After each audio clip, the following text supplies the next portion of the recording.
turns out with a few simple full chemicals, you actually can do this, but I won't go into that. Of course, today chemistry sets are so nerfed that you can eat all this stuff and it would make you sick. But still, for me, science, was something that you actually made stuff out of. Kind of my ideal thing that I always wanted to dream of having was the secret scientist laboratory, where you could sit there and make unspeakable things, and with the flip of the switch, they would come alive and go out and terrorize the world, or whatever. Basically, science and creativity, I think, is this amazingly fertile intersection. And as we launch SCORE, first the product, but then later the franchise, and hopefully eventually the brand, I want that brand to basically represent this kind of intersection of creativity and science. And then when you think about it, science is a really powerful brand that no other entertainment property really is trying to grab. And I think the right way, the right umbrella for that, is to mix in the creativity, which brings this deeply personal kind of connection, makes it accessible and not academic. So part of our plans for SCORE, as we were about to launch the game, was to first launch the Creature Creator that we did just a few weeks ago. And the results have actually been quite surprising. It's been basically the top of the PC charts since it was released. We've also had over 2 million downloads from our website, the free version. We have a free version and like a $10 retail version. And all of you can walk away with the retail version today. And I encourage you to try it out. It's really amazingly fun. But really, one of the reasons why we wanted to release it early was because we knew that the collective power of players when they get engaged in a creative endeavor is just awe-inspiring. It's always surprised us, always just blown us away what players have been able to do with given the right tools. So what we were really hoping was that we launched the Creature Creator first, and then by the time we released the game about 2 months later, that we would have a populated database of creatures to play in, SCORE.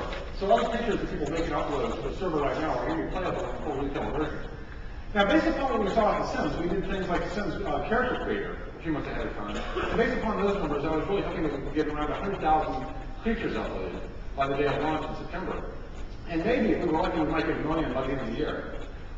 Instead, what happened is we hit 100K in about 22 hours.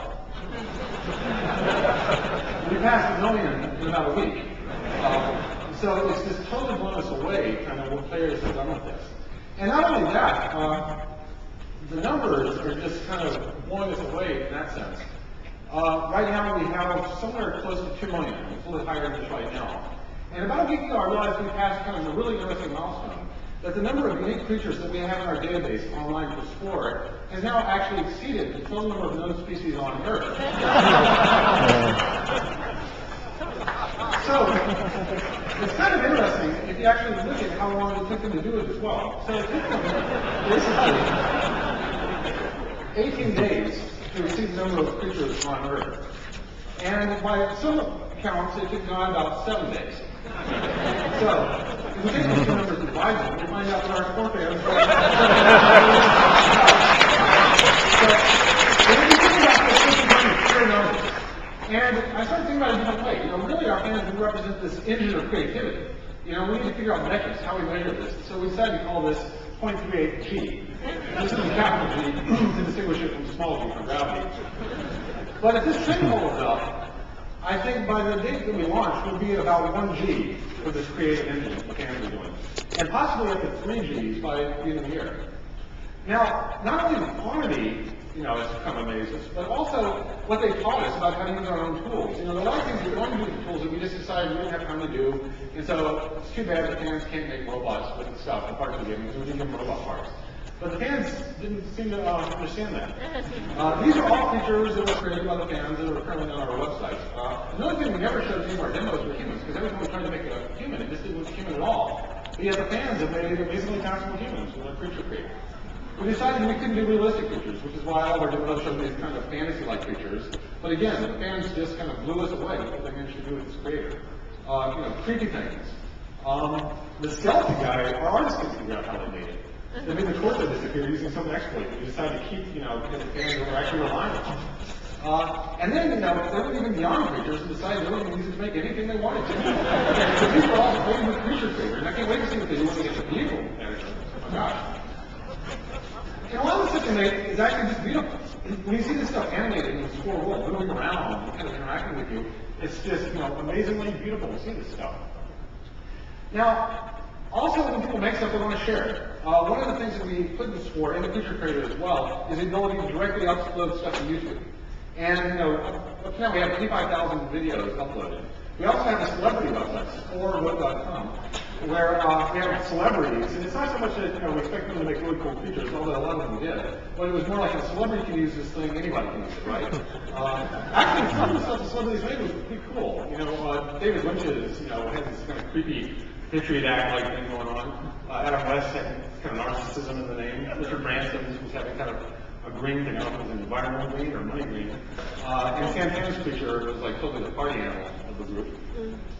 But also, we have the science side of it.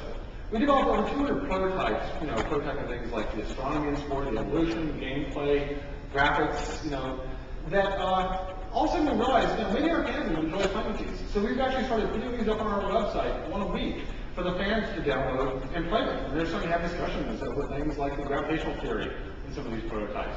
And so this is where we start kind of connecting the science to the game. So people who look at the game get motivated to go out and start learning a little bit more about the science.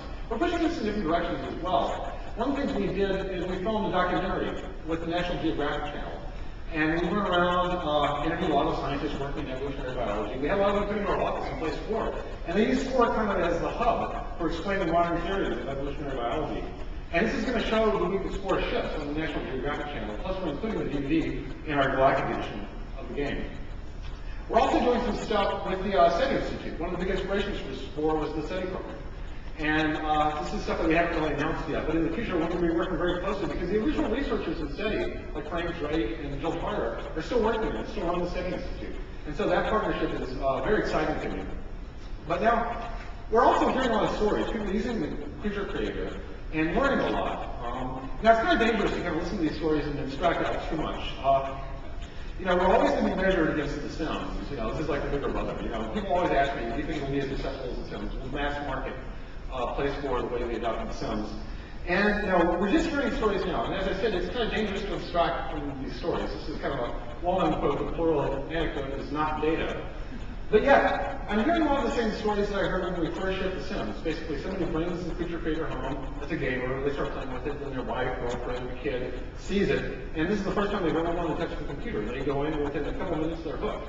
And so I think that bodes well for the accessibility of sport, the creativity angle, basically being the front door into people, for the science and the deeper kind of subjects that sports happening. So that's all I'm going to say, and I'm going to show you a quick trailer of how sport looks right now. Thank you very much.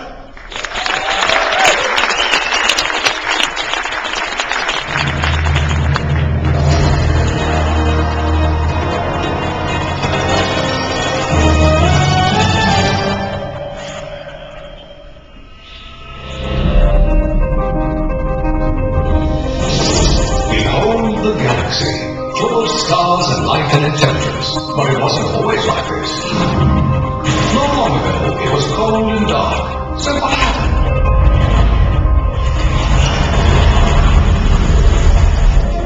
Someone made a decision.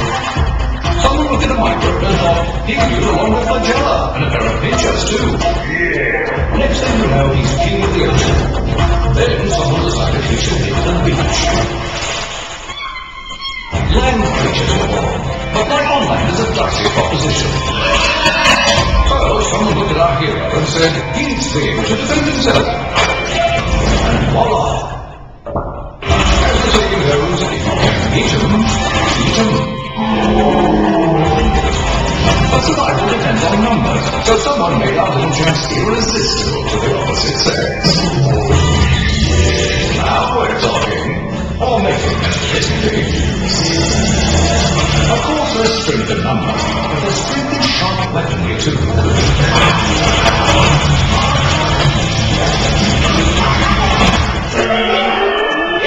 Ironically, this led to what we call civilization. But civilization meant more competition for just about everything. Happily, someone pulled our species aside and said, you guys need to chill out and unify this planet. So they did.